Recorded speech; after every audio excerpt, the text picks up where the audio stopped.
social problems were going to intend what was happening to whites. But where we stand now in 2016 is way worse than it was then. How did we get there? Yeah.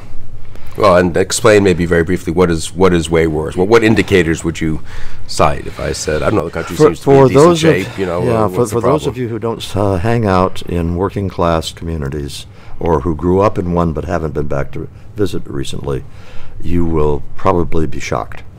The reason you will be shocked is that a town that you knew 30 years ago, 40 years ago as a town of intact families and no more serious drug problem than some beer and marijuana, will now find meth use is a huge problem and increasingly heroin use. You will see single-parent families all over. You will see children who are not performing well in school, who are delinquent. Basically, Bill, you can take all of the things that social scientists were shaking their heads over about the black inner city in the 1970s and 80s, and all of those things are happening in white working class America now. It's really, truly not only unprecedented, but it's of a different nature. I mean, does it say more about the reality of America, or does it say more about the psychology of Americans, I guess? I think it says more about where America is on its trajectory. And here I have been seeing recently a whole bunch of parallels. I'm not alone in seeing these. A whole bunch of parallels between the United States and a mature civilization that's on the downhill slide.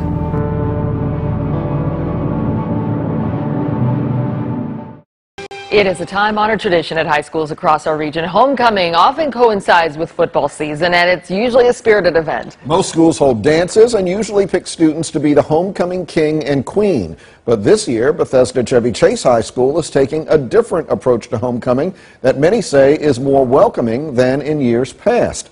Bethesda Chevy Chase High School will be the first in the county to scrap their homecoming king and queen titles.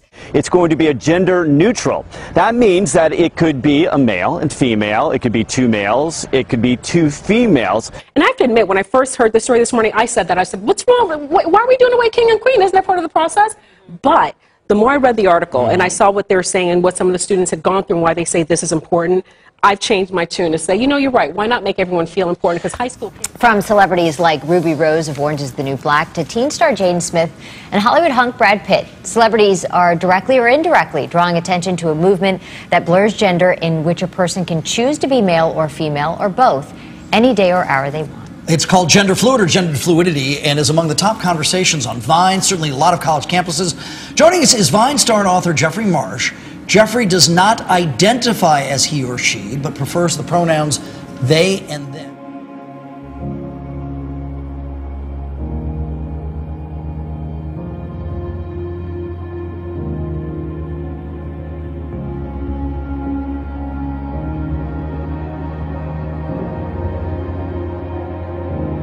Let me ask you this. Here's the thing.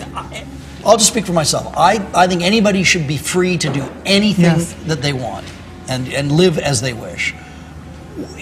Do you want society, I don't know, to change the way we refer to people? Of course I do, okay. Yes. And certain people that, like myself, don't prefer pronouns like he or she, but choose to use they or them. So you would say they wrote an amazing book. They are a great Vine star. They are attractive. If the online presence that I see is any indication, especially this youngest generation, people who are teens right now, they're all over the map when it comes to identity. And they have a million labels to describe themselves. And to me, it's a beautiful thing. Yes, absolutely. But don't you think people are sometimes afraid to say the wrong thing? Because nowadays, especially, you do one misstep and you're attacked and ripped to shreds. And really, it's coming from a good place. You just want to understand, right? Absolutely. Doctors across the country are warning parents about a mystery virus that strikes with no warning and can lead to muscle weakness and even paralysis in some children.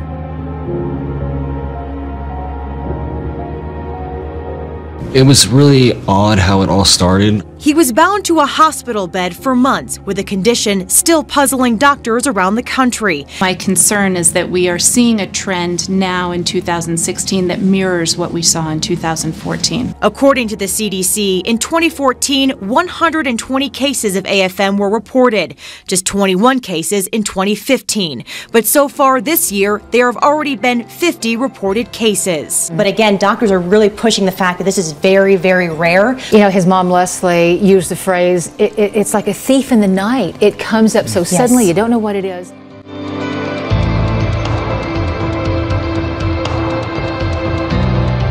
Breaking news, a leprosy case confirmed in the Inland Empire. It involves a student at Indian Hills Elementary in Harupa Valley.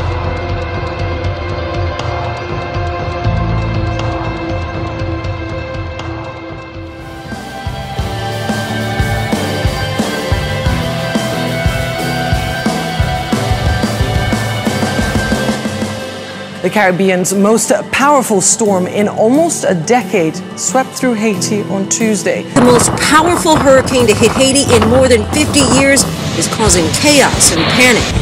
And here in the Bahamas, the storm plowed through the island chain, tearing the roof off this home in Nassau.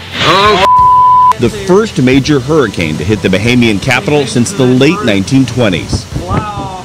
It is 100% legit, authentic. I didn't change anything on it, didn't change the contrast, didn't change one single pixel. That is the way it actually appeared. Weather Channel senior meteorologist Stu Ostro was the first to post the image to Twitter. This is some really freaky, sinister-looking face, which unfortunately is consistent with the hurricane being sinister because it's already been deadly and destructive. The outer bands of the storm started pounding southern parts of Florida's Atlantic coast late this afternoon.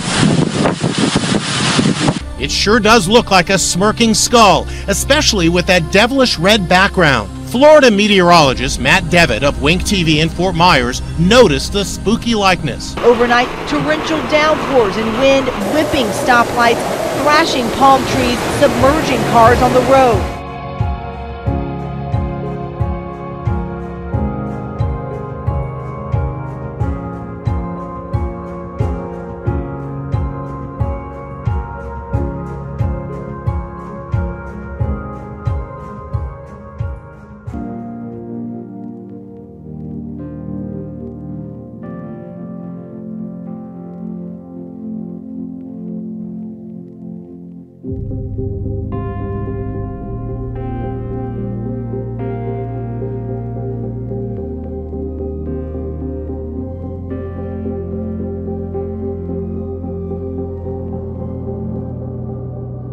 The war in Syria has forced hundreds of thousands of people to escape to Europe. Now, new satellite images released by the UN show the destruction rained down on the embattled city of Aleppo since the US-Russia ceasefire collapsed 2 weeks ago.